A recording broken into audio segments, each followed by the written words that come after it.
అమ్మ చికెన్ వండి తీసుకుని వచ్చి టేబుల్ పైన పెడుతుంది. కానీ ఆ చికెన్ని చూసిన యానా అసహించుకుంటుంది. అమ్మ మంచి లెగ్ పీస్ని తీసి తన కూతురికి ఇస్తుంది. కానీ యానా ఆ లెగ్ పీస్ని పక్కకి వేసేస్తుంది. యానా వాళ్ళ అమ్మ ఒక డైరీలో వర్క్ చేసేది. అలాగే నాన్న డ్రై క్లీనింగ్ షాప్లో వర్క్ చేసేవాడు. డ్రై క్లీనింగ్కి వచ్చిన మంచి మంచి బట్టల్ని యానా వేసుకుని కాలేజ్కి వెళ్లేది. ఒకరోజు యానా ఫ్రెండ్ ఆమెని తన ఇంటికి తీసుకుని వెళ్తుంది. యానా తన ఫ్రెండ్ వాళ్ళ అమ్మతో తన పేరెంట్స్ ఇద్దరు ఫారిన్ కంట్రీస్ లో ఉంటారు అని అబద్ధం చెప్తుంది. యానా వాళ్ళ ఫ్రెండ్ వాళ్ళ అమ్మ చాలా ఫ్రెండ్లీగా ఉండేది. ఎప్పుడైతే యానా ఇంట్లోకి వస్తుందో యానా దగ్గర నుంచి డైరీలో వస్తున్న స్మెల్ వస్తుంది. దాంతో అమ్మ ఇగ్నోర్ చేసి రూమ్ స్ప్రే కొడుతుంది. మరోవైపు యానా ఫ్రెండ్ అయిన జూలీ తన వార్డ్రోబ్ లో నుంచి ఒక వైట్ డ్రెస్ తీస్తుంది. అది తన నాన్న ప్రెజెంట్ చేశారని, అది నాకు చాలా లూజ్ గా ఉంది, నీకైతే చాలా బాగుంటుంది అని చెప్పి ఇది వేసుకొని ఇస్తుంది.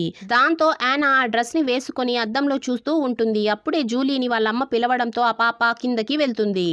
యానా అద్దంలో తనని తాను చూసుకొని ఎంతో ఆనందిస్తూ ఉంటుంది. అప్పుడే యానాకి జూలీది ఒక డైరీ కనిపిస్తుంది. దాంతో యానా జూలీ డైరీని చూస్తే అందులో ఒక అబ్బాయి ఫోటో ఉంటుంది. అలాగే ఆ ఫోటోల కింద లవ్ లెటర్ కూడా రాసి ఉంటుంది. జూలీకి ఈ అబ్బాయి పైన క్రష్ ఉంది అని చెప్పి యానాకి అర్థమవుతుంది. ఆ తర్వాత యానా ఆ డైరీని అక్కడే పెట్టేసి కిందికి వెళ్తుంది.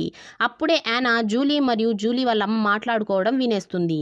యాక్చువల్లీ జూలీకి ముందు నుంచే యానా వాళ్ళ మమ్మీ డైరీలో వర్క్ చేస్తుందని, వాళ్ళ నాన్న ఒక డ్రై క్లీనింగ్ షాప్ లో పనిచేస్తాడు అని తెలిసి ఉంటుంది.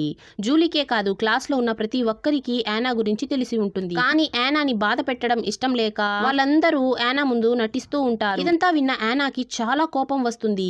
అందరికీ నిజం తెలిసినా కూడా తన ముందు తన వెనక అందరూ తనని ఎగతాళి చేస్తూ ఉంటారు అని చెప్పి ఈమె చాలా కోప్పడుతుంది. అప్పటి నుంచి ఈమె ఎలాగైనా డబ్బు సంపాదించాలి అని అనుకుంటుంది. అందుకే వాళ్ళ అమ్మ ఎంతో ప్రేమగా చేసిన ఫుడ్ ని కూడా ఆమె విసిరేస్తుంది. వాళ్ళ అమ్మ నాన్న ఆర్థిక పరిస్థితి చూసి యానా ఈ విధంగా బిహేవ్ చేయడం కరెక్టేనా? కామెంట్ చేసేయండి. వీడియో నచ్చితే లైక్ చేసి ఛానల్ ని సబ్స్క్రైబ్ చేసుకోండి.